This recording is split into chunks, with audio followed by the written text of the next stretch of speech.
E aqui no podcast da Alesp nós temos o prazer de receber o deputado Átila Jacomuzzi do Solidariedade, que vem pela primeira vez aqui aos nossos estúdios. Obrigada e bem-vindo. Bem-vindo, Renata. Para mim é uma alegria muito grande estar aqui. Aliás, já era um período que era para estar aqui antes, mas Deus prepara tudo nesse momento. E para mim é uma satisfação muito grande estar aqui na TV Alesp com vocês, para que a gente possa bater esse papo, falar um pouquinho aqui da nossa história e da nossa vida pública. Quem é o deputado Átila Jacomuzzi, um político da região de Mauá, que pela segunda vez está aqui na Assembleia? O Átila é um cara apaixonado por gente.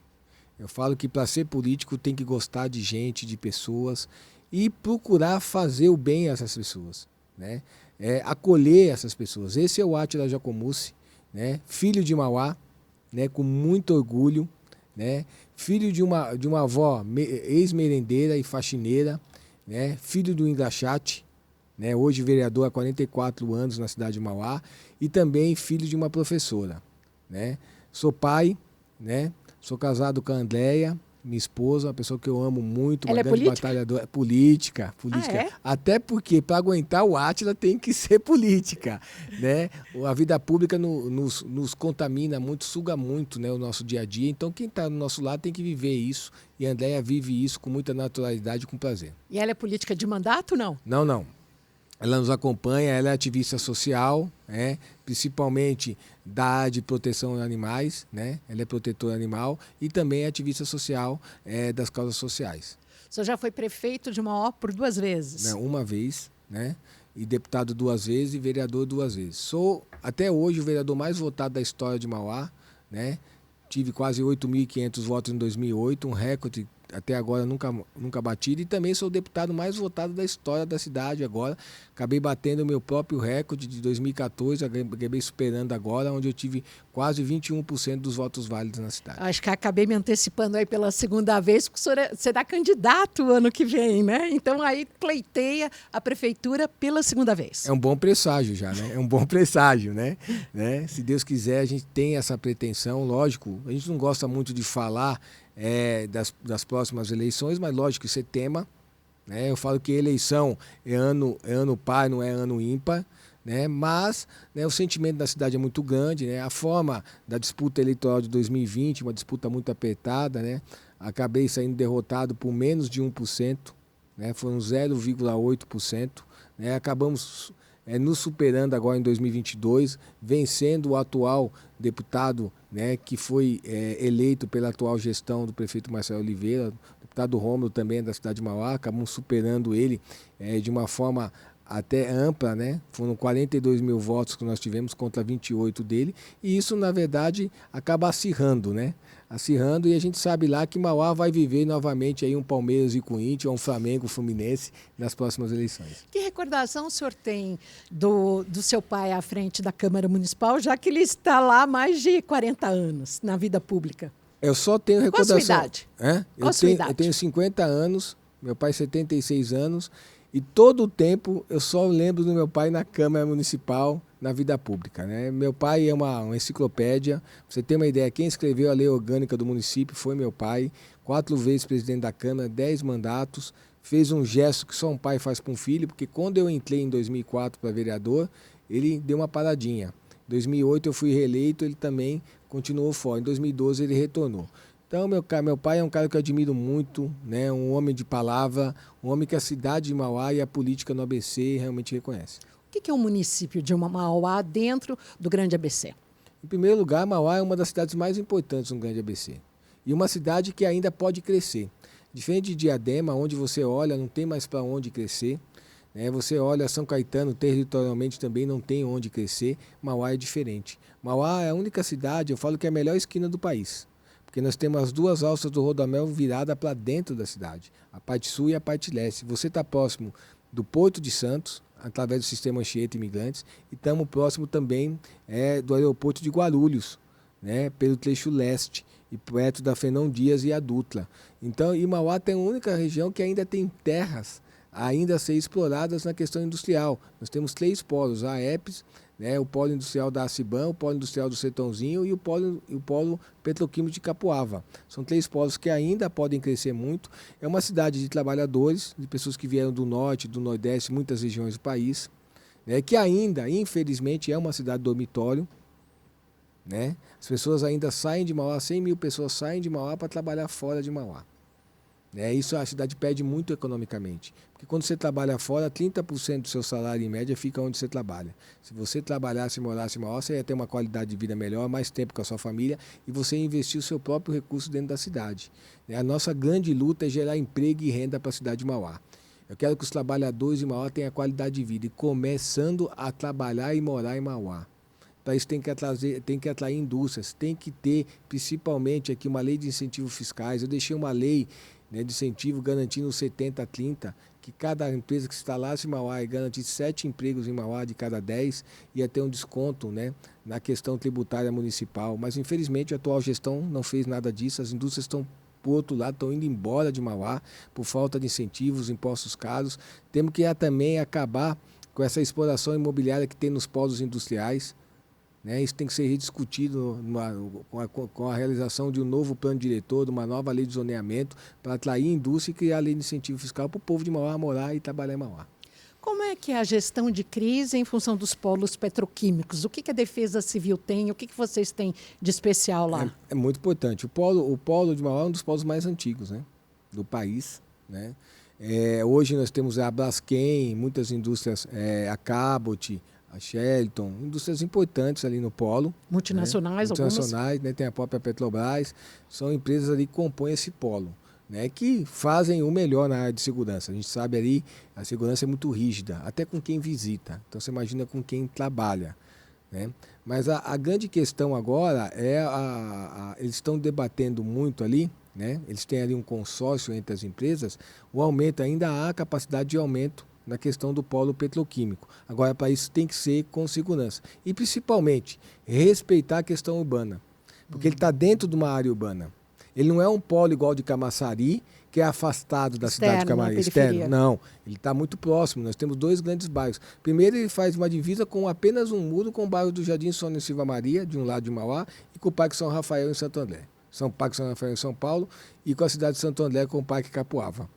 Né? Apenas um muro, 30 metros, é uma tríplice divisa. E esse polo está instalado ali.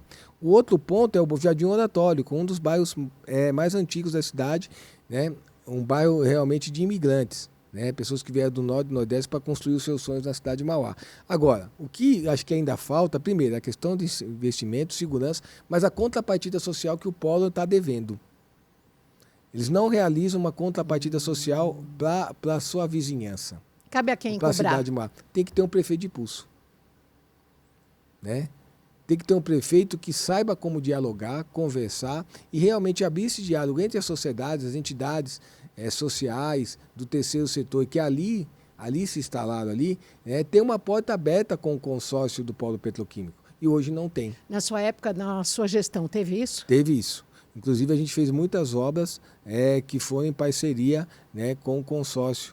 Inclusive, né, a compra de equipamentos para a construção do novo pronto-socorro do Hospital Nadine teve a participação do consórcio. Né? A reforma de 3 praças, 2 no Jardim Oratório e 2 no Jardim Sônia Silva Maria, teve participação do consórcio. Né? Não toda, mas parcial, mas teve. Né? Se hoje tem um campo distrital no Jardim Sônia Maria que foi construído, foi na minha gestão, que é o campo do Nápoles. Né? E, inclusive, a reforma do posto de saúde do Jardim Sônia Silva Maria também teve participação do polo. E o metrô vai chegar em Mauá? É uma luta. Impossível, não. Agora, a grande debate, eu faço parte da Comissão de Transportes, aqui da LESP, você sabe, a grande briga aqui é a gente tentar rever esse trajeto. Né? O que está impactando, né, para que esse sonho seja realizado. Eu acho que é importante passar em São Bernardo, é importante passar ali próximo de Diadema, mas não está passando pelo atual trajeto. Diadema também deveria ser contemplada. Santo André, lógico, merece. Né? São Caetano também vai estar passando próximo. Mas se está chegando ali perto de Mauá, perto da antiga estação Pierre, por que não chegar em Mauá? Tem que ser rediscutido. Rediscutido também o trajeto, o impacto que isso vai causar, o impacto urbano que isso vai causar. Quantas desapropriações esse trajeto vai causar? Quantas vidas e pessoas vão estar passando por uma suposta desapropriação? É possível fazer um novo trajeto afetando menos pessoas? É possível. Tudo é possível na política, quando se tem vontade de fazer. Basta vontade política. Basta vontade política de realizar, né? De ser menos mecânico e mais gente. Né? Tem o Abel Ferreira, que é técnico do Palmeiras, eu sou palmeirense, não nego, cabeça vazia, coração quente. Para ser político tem que ter coração quente. Agora, deputado Átila Jacomuzzi, aqui no podcast da Alesp, nós estamos completando aí 7 meses da 20ª legislatura do seu segundo mandato não consecutivo. O senhor já tem um projeto de lei muito importante aprovado, tornou-se lei, mas a justiça está no pé. O lobby das empresas foi mais forte. A questão da água potável gratuita em restaurantes, lanchonetes, casas de shows. Em que pé que está? Em primeiro lugar, a gente lamenta. Né? Se nós formos aqui para fora do país, se nós formos para os Estados Unidos, o grande sonho, às vezes, né? Eu lembro que quando criança não tive oportunidade de ir para a Disney, né? Acabei levando meu filho. Né? Mas você chega em algumas cidades dos Estados Unidos, a água da casa é oferecida. Sim. Né? Você vai na Europa, a água da casa é costume. E não precisa ir longe. Né? Você está falando da Europa, você fala, mas o Átila está falando da Europa, está falando dos Estados Unidos. Não, vamos falar aqui de um país que é nosso vizinho, né? Um país portenho, que é a Argentina. E na Argentina, em algumas cidades, pontos turísticos, a água da casa também é oferecida. Em primeiro lugar, a água é vida. A água é um bem vital. Né? E um outro ponto que a gente não entende é que para a realização, né, dos alimentos, né, a vigilância sanitária do país e do estado de São Paulo exige que esses alimentos sejam elaborados com água filtrada. Potável. Né? Água potável. Não dá para você pegar água de torneira, que tem uma grande linha de cloro, e preparar um alimento. Primeiro que você vai acabar causando aí na própria confecção do alimento, vamos dizer assim, você vai mudar até o gosto do alimento. Você tem que ser água filtrada. Né? Então, qual o prejuízo que ia ter? Sendo que o garçom que oferece o bom vinho, né, ele vai continuar trabalhando. Né? O refrigerante, que leva a coxinha. Que leva a coxinha, é o mesmo. Se ele pode servir a coxinha, ele pode servir o chopinho gelado, não pode servir a água potável, a água da casa. Né? Em segundo lugar aqui, né? Todo restaurante, né, como eles dizem na liminar, que eles teriam que até, né, poderia ter um gasto superior com utensílios. Né? O copo que serve o suco seria o mesmo. Né? Essa aqui é a grande verdade. Então, na verdade, aí, isso foi um grande lobby de uma Nestlé da vida, de uma Ambev da vida, né, que acha que vai deixar de vender. Né? E, na verdade, aqui, quando você consome mais água, você tem uma vida mais saudável. Renata.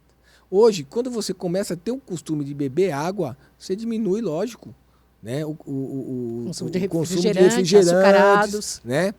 Você combate a obesidade, né? Porque o grande vilão são os refrigerantes. Né? Os sucos industrializados, aí que está o problema. Né? A gente está mexendo com alguém, né? Eles querem vender, mas eles não querem saúde pública para o povo. Eles não querem. Tem uma coisa também, né? Quando as grandes indústrias falam que vão ter muito prejuízo, e até mesmo os restaurantes. Quem vai a um restaurante, um dia quente, óbvio que vai querer uma água gelada. E vai pagar por essa água gelada. Quem consome uma água com gás, que é uma coisa gostosa, às vezes tem a pessoa que tem o hábito de consumir constantemente a água com gás, mas que gosta com uma pedra de gelo, com uma rodela de limão. Óbvio que esse público não vai abandonar. Então, tem que pôr também. São 2 pesos e 2 medidas, né? E, em primeiro lugar, né, quem quer consumir uma água com gás vai pedir água com gás. Né? E você abre um outro leque. Porque hoje já tem restaurantes que oferecem água da casa, em São Paulo, que já tem esse costume. Né? Restaurantes que têm temáticas, restaurantes italianos, algumas tratorias, restaurantes franceses principalmente oferecem. Né? Já tem essa prática. Né? Já tem essa prática. Inclusive, eles têm máquinas, né, hoje que oferecem água com gás com preço menor. Sim. Seria água potável, filtrada, que ela passa por um processo que é gaseificada e é entregue à pessoa que também é uma água da casa gaseificada e acaba sendo cobrado com um preço bem inferior. É isso, se a pessoa quiser água da casa normal, ela vai estar tomando de graça. Esse aqui é o grande ponto. Agora, quem consome mais água, você diminui o risco de diabetes. Você consome o risco com doenças renais. Hoje nós temos um grande problema no país, que você vê hoje aqui, eu estive no Hospital do Rim, A gente sabe que um dos grandes problemas hoje, né, de pessoas que fazem hemodiálise é por falta do hábito de consumir água. Lógico que tem outros fatores, mas por hábito não consumir. O brasileiro não gosta de consumir água, né? Então você vai criar um hábito saudável, né? Então isso é saúde pública. Eu lamento muito a posição da Justiça, tenho um grande respeito, né, ao Tribunal de Justiça de São Paulo, que deu uma liminar. É uma liminar como foi feita na época do ex-prefeito Bruno Covas, quando também aprovou essa lei para a cidade de São Paulo. Eu aprovei para o Estado. Agora, qual a grande pergunta? Naquela época, nós estávamos em pandemia. Tinha uma discussão econômica, agora não tem mais. Né? É que você falou, Renata, para mim é mais lobby, mas eu tenho certeza que o Supremo Tribunal Federal já está, né? Já tá em fase final, né? E com a aprovação da lei na cidade de São Paulo do Bruno Covas, aí realmente a gente vai ter a jurisprudência para levar isso aqui para todo o estado. E por que o senhor decidiu lançar esse projeto? Em primeiro lugar, porque a gente tem que pensar nas pessoas. Em primeiro lugar, a gente tem que pensar nas pessoas. E para ser político não pode ser comum. Se fosse para mim ser um deputado comum, eu não era político, eu não era deputado. Quando se fala Átila, a palavra polêmica é com P maiúsculo, né? Você tem, mas, em primeiro lugar, é com P maiúsculo que eu penso em pessoas também, né? Então, esse projeto, ele visa, primeira questão, a cordialidade. Você ser cordial. Cheguei aqui, que você me ofereceu, Renato? Água, né? Água e café, sempre assim. Agora, seria cordial também um restaurante ou um similar oferecer água da casa? Os comerciantes têm que pensar nisso. Ou então os setores, né? A indústria, uma Ambev da vida, sei lá, deveria pensar nisso. Arrumar patrocínio, né? Arrumar patrocínio para isso, né? Patrocínio do bem, o positivo. Não é isso? Mas, infelizmente, né, a gente vive num processo no capitalismo selvagem, né? As pessoas pensam em lucrar, mas não pensam nas outras pessoas. O que podem fazer para mudar a vida das pessoas. Deputado Átila Jacomuzzi, o senhor é do Solidariedade, está pensando em mudar para o Republicanos, o partido do governador? Como é que está isso? Como é que a justiça também está no seu pé? Como é que é? Em primeiro lugar, eu falo que, né, lógico que a gente tem um bom relacionamento com muitos partidos, né?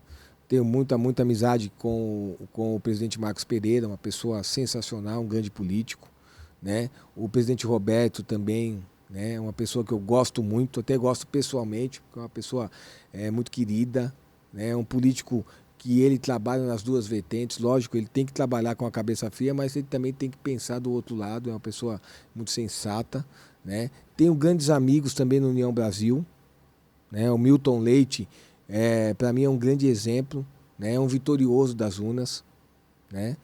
O Miltinho também, filho dele, é nosso colega aqui. A própria Renata Abreu, o Gabriel do Podemos. Então a gente acaba recebendo muitos convites, né? O próprio Baleia, uma pessoa muito querida. O Caruso é meu amigo, né? Eu falo que se a gente pensasse só na amizade, talvez eu estaria no MDB, pela amizade que eu tenho com o Caruso, né? Mas a gente sabe que na política a gente tem que pensar em ponto a ponto, né?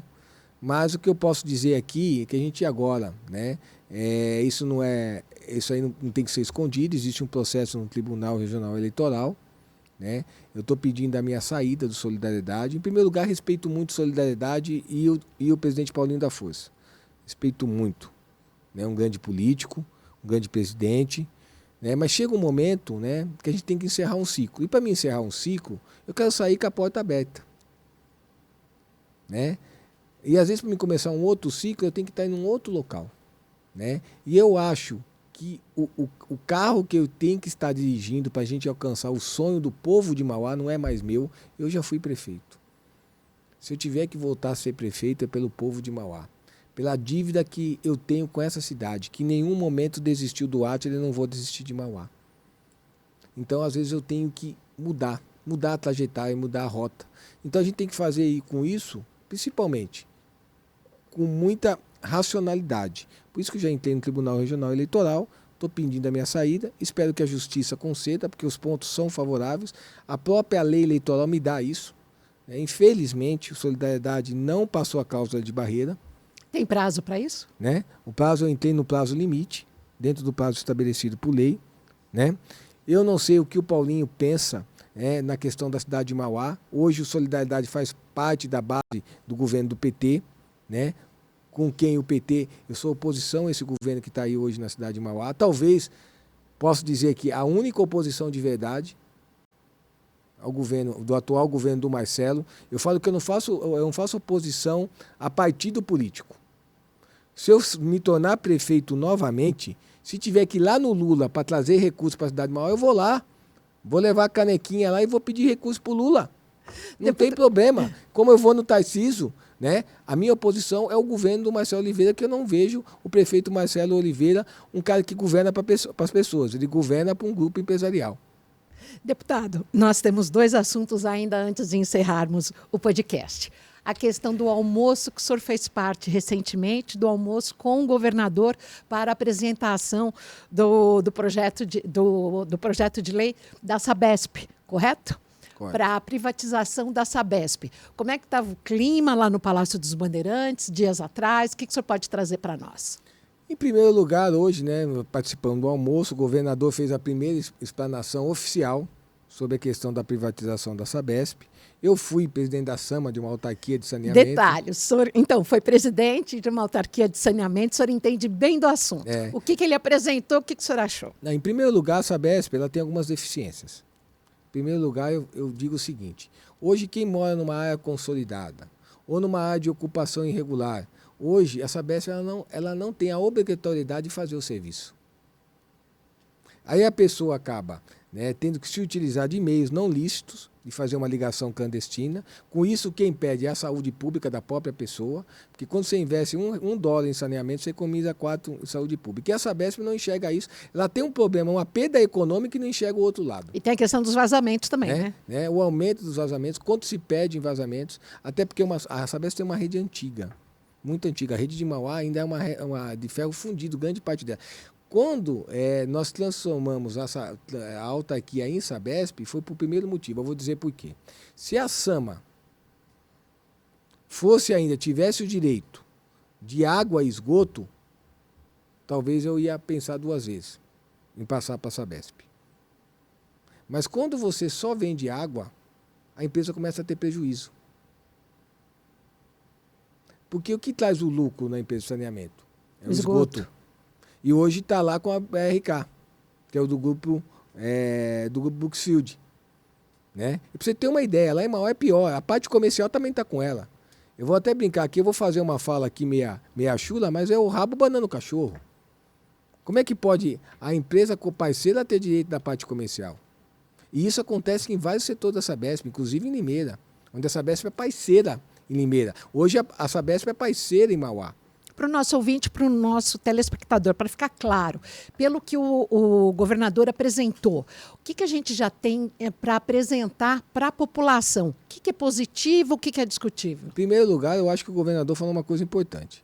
Né? Esse próximo modelo vai trazer uma obrigação, né, da nova empresa, da nova gestão de saneamento, a realmente investir nas áreas de ocupação, áreas de ocupação irregulares e áreas consolidadas. O que não água acontece. para todos. Okay. Né? O outro ponto que me preocupa, ele ainda não apresentou, através de números e um modelo, que é a questão econômica da tarifa. Se vai chegar um modelo novo, temos que abaixar a tarifa. O primeiro ponto para a gente debater aqui com a bancada de oposição é que vai haver uma redução de tarifa, que vai haver um investimento nas áreas de ocupações irregulares, né, nas áreas consolidadas. Esses são os dois primeiros pontos que eu quero entender bem e quero garantias nisso. Não só garantias de pagamento, mas garantias no contrato. Garantias no contrato. Né? Antecipar os investimentos. Né? Existe um cronograma de investimento da Sabesp, tá? Para 2039, 2000. Se vai vir a parceira, não dá para antecipar esse investimento? Tá certo? Qual vai ser a participação dos municípios? Porque vamos dizer aqui, eu vou até falar aqui, eu vou falar aqui, né, se Deus permitir, sendo prefeito de Mauá. Eu vou lá, faço um asfalto novo, né, num determinado bairro da cidade de Mauá, no Jardim Zaira, no Itaparque, ou na Vila Vitória, no Parque São Francisco. Faço um asfalto novo lá no Oratório. Aí eu faço o asfalto novo, a Sabesp vai lá, tem um vazamento, quebra o asfalto. Aí faz aquela costela de Adão, aquele remendo mal feito. Tem uma garantia que os municípios vão ter uma participação nesse investimento? Né? No controle do investimento, onde vai ser feito? A maior polêmica, o senhor acredita que será em torno da questão da tarifa? Talvez sim. Um dos pontos que nós temos que discutir é a redução da tarifa. E já existe um modelo que é o programa Água Legal, que a Sabesp faz em alguns setores, né? Mas que infelizmente não funciona. Por que não funciona? Porque não existe a obrigatoriedade. Aí a Sabesp fala, não, a Secretaria de Habitação não emitiu um número oficial daquela residência. Poxa, você vai deixar a pessoa consumir água irregular, uma água de qualidade, né, duvidosa, e aí você vai aumentar o número de perdas da sua empresa? No encontro com parlamentares da situação, o que o governador pediu efetivamente? Não, pediu para que seja feito um estudo, a gente vai fazer um estudo, assim que o projeto vir para casa, eu falo... Vai ser votado em caráter de emergência, né? Ainda não se foi colocado isso em pauta. Eu acho que isso aí, se eu fosse governador, Tarcísio, que eu tenho um grande respeito, eu colocaria esse projeto para caminhar de maneira normal. Dá entrada, passa pelas comissões, abre um debate, até porque isso aí não dá para ser feito a toque de caixa. Você tem que fazer as audiências públicas. Tá certo? Então tem que fazer, tem que deixar, acho que deveria, se eu fosse o governador, entraria de maneira normal. Sem muita sede ao pote. Não, debate, vamos debater, vamos ouvir a sociedade. Tá certo? Como diz aquele programa antigo lá, vamos falar com os universitários. De 0 a 10, qual que é a chance que o senhor acha que esse projeto tem de ser aprovado esse ano ainda? Nós estamos aqui já em outubro, né? Nós temos o orçamento do ano que vem, temos um projeto importante agora, que é a questão aqui, né, da anistia, né, que deve estar sendo discutido dentro dos próximos minutos aqui na casa. Tem outros projetos importantes. Eu acho que esse ano aqui, a perspectiva, eu acho que esse projeto acaba sendo votado o ano que vem. Eu não vejo ainda o tempo, porque vai ter que passar por um rito, né, pelo um rito. E o governador é um cara sério, ele não vai querer, né, pular barreiras, não. O governador é prudente, ele é sensato, ele vai dar um passo de cada vez. Conhecendo pouco o governador, eu acho isso. Deputado, rapidamente, para terminar, e a frente parlamentar que o senhor coordena de apoio às mães atípicas? O que a gente tem de novidade? Esse é meu xodó, né? Eu acho que isso é uma frente parlamentar que nós elaboramos porque o nosso slogan dessa frente, acho que já diz tudo. Elas cuidam deles, quem cuida delas? O projeto prevê o quê? O senhor tem um projeto? Em primeiro lugar, né, nós temos um projeto de coautoria também com o Enio Tato, né, prevendo uma bolsa para essas mães atípicas, tá? Uma bolsa permanente. Né? O outro ponto também é a questão da emissão de uma carteira, do bilhete único metropolitano para a mãe atípica, porque hoje o filho tem direito, a mãe não tem. Tá? Tem um outro projeto meu nesse sentido também. Tá? E hoje também nós temos uma grande luta, porque essas mães elas estão sendo perseguidas e estão sendo aí descriminalizadas até pelo setor privado. Você vê hoje aí a Intermédica e a Notre Dame, né? Descredenciando os clínicos que atendiam as crianças. Né? Nós precisamos também agora no setor público do Estado aumentar as clínicas de atendimento também às nossas crianças. E também apoio às mães no setor psicológico. Existe uma coisa, Renata, que muita gente não sabe. Né? Muita gente fala, olha assim com um olhar de dó para essas mães. Essas mães não precisam de dó, elas precisam ser reconhecidas. Precisa de respeito. De respeito. É isso. Né? Muitas vezes falam, olha, eu não vou conversar com aquela mãe atípica, o papo é chato. Não, o papo é importante. Vai mexer no seu coração. E por que mãe atípica? O senhor tem alguém na família? Algum conhecido próximo? Eu tenho muitos amigos que têm filhos atípicos. Né? Tenho muitos. Então isso me mobilizou, mas em especial, se eu posso falar, eu tinha um amigo que chamava Emerson e Anderson, né? E Viviane. Os dois eram gêmeos, o Anderson e Viviane, e o Emerson era meu amigo, inclusive a gente tem a mesma idade, 50 anos, e os outros irmãos, 40 anos. E o quarto filho da dona Iraci, ele tinha assim mongolismo, mongol. E aí o que acabou acontecendo? Né? Eu acabei convivendo muito a isso. Então eu vi a luta daquela mulher e depois como político eu vi a luta de outras mães. Viu de perto a dor. Né? Então eu acho que a gente que vê de perto e passa por um desafio desse, a gente tem que se colocar à disposição e fazer a diferença. Deputado, o podcast da Alesp está acabando, uma pena, porque a gente tem muito assunto. Por favor. conhece o caminho, volte sempre aqui. Vou sim, se Deus quiser, é um prazer. Já era para a gente ter vindo, mas eu quero aqui agradecer essa oportunidade, um papo muito legal, né? Um papo produtivo, e pode ter certeza aqui, quero voltar aqui várias vezes e quero voltar depois das eleições aí de 2024. Por favor, os estúdios estão abertos ao senhor e nós agradecemos aqui a participação do deputado Átila Jacomuzzi aqui junto ao podcast da Alesp. Fique sempre com a gente. Tchauzinho.